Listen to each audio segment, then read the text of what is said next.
Nasa sayo kung ano pipiliin mo, uubusin mo yung lakas mo sa kakatunganga sa bahay o uubusin mo yung lakas mo sa mga makabuluhang bagay. Huwag ka mag-alala kasi kahit saan dyan, may mararating ka. Alam mo na yun.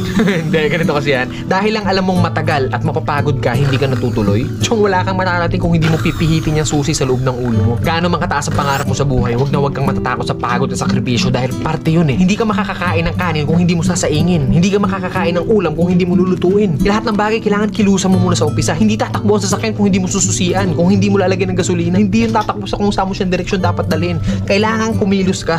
Kailangan ng lakas mo para marating mo kung ano yung gusto mong marating sa buhay. Kasi kung hihiga ka lang dyan, wala mangyayari talaga sa'yo. Hindi pa pwede na inaasal natin lahat sa Diyos na parang nasa Diyos, Diyos. Lagi kong idadasal sa Diyos. Hindi pa pwede yun. Sabi nga nila, di ba, nasa Diyos ang awa, nasa tao ang gawa. So depende yan sa'yo kung ano yung gusto mong kilos. Sabi nga, work smart, not hard. Hard work nga yung ginagawa mo pero sablay naman yung mga diskarte mo. Wala rin mangyayari, di ba? Smart move yung ginagawa mo pero swabe lahat. Kailangan mo lang talaga gamitan ng tamang isip at tamang puso sa lahat ng bagay.